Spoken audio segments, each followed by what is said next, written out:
On Sunday, Minority Leader Boehner having referred to the bailout bill that Congress would be voting on Monday as a crap sandwich. So what makes tonight's version any less of a crap sandwich? Well, in short, there are corporate tax breaks and fewer regulations. Don't you feel better already?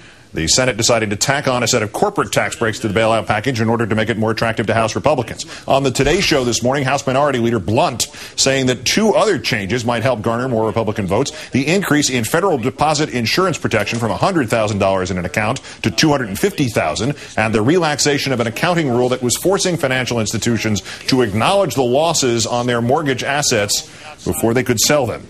Let's turn now to Paul Krugman, professor of economics at Princeton University and an op-ed columnist at the New York Times. And once again, Dr. Krugman, thank you for your time tonight.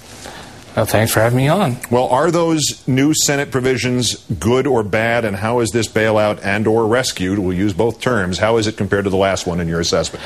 Yeah, it was, the history of this is that Secretary Paulson produced a really bad plan.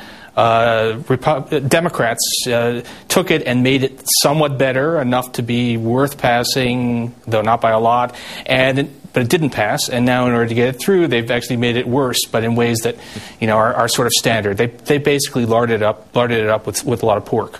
So it's a worse bill than the one that was rejected earlier this week. There's something in there about rum dispensations, I believe, too. Yeah, and certain wooden arrows designed for use by children. I saw that. It's a classic. That's a small change, but it is kind of funny. But it does, and also it sort of reduces this level of crisis and urgency. Is that a good thing or a bad thing? You wrote today on your blog that you'd rather see this bill pass than nothing at all. But is there a third alternative that is implied by that? Loading it up with pork, that something could be done in the short term and not make the next administration's decisions for it?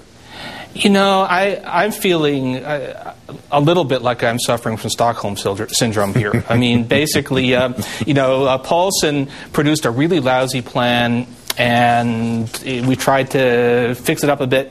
And it's better, but it's still pretty bad, better than nothing. And there isn't probably a chance of getting something else together. This is a problem. Not before the election, not for some time to come. So I'm in the camp, I guess I'm part of the Hold Your Nose caucus. I'm still in favor of this, but boy, I am not happy. You've also written this week about how, and I don't know if this isn't the first reference to the economic system of this nation being compared to this other nation, but how Iceland bailed out one of its banks in exchange for a three-quarters equity stake in it. In Sweden, the government briefly nationalized the entire banking industry in 1992. Are either of those options being discussed in this country, and will it be too late to discuss them if this current bailout passes as planned? I think it's actually what we are going to do in the end. What's going to happen is that this thing is probably going to pass, though, heaven knows if it really will. It'll pass tonight, but whether it passes the House, I don't know. And it will be relatively ineffective, although rejecting it would actually cause a big run on the system. And then we'll come back and do it right, probably in January or in February, because in the end, partial ownership is the way to go. And that's the trouble is there's lots of economists saying that, but not very many politicians. You suggested a big run on the system if this is not passed. I would gather that your answer to this question would be kind of small. Is there any likelihood that if we did nothing or nothing substantial at this point, everything would still somehow turn out okay?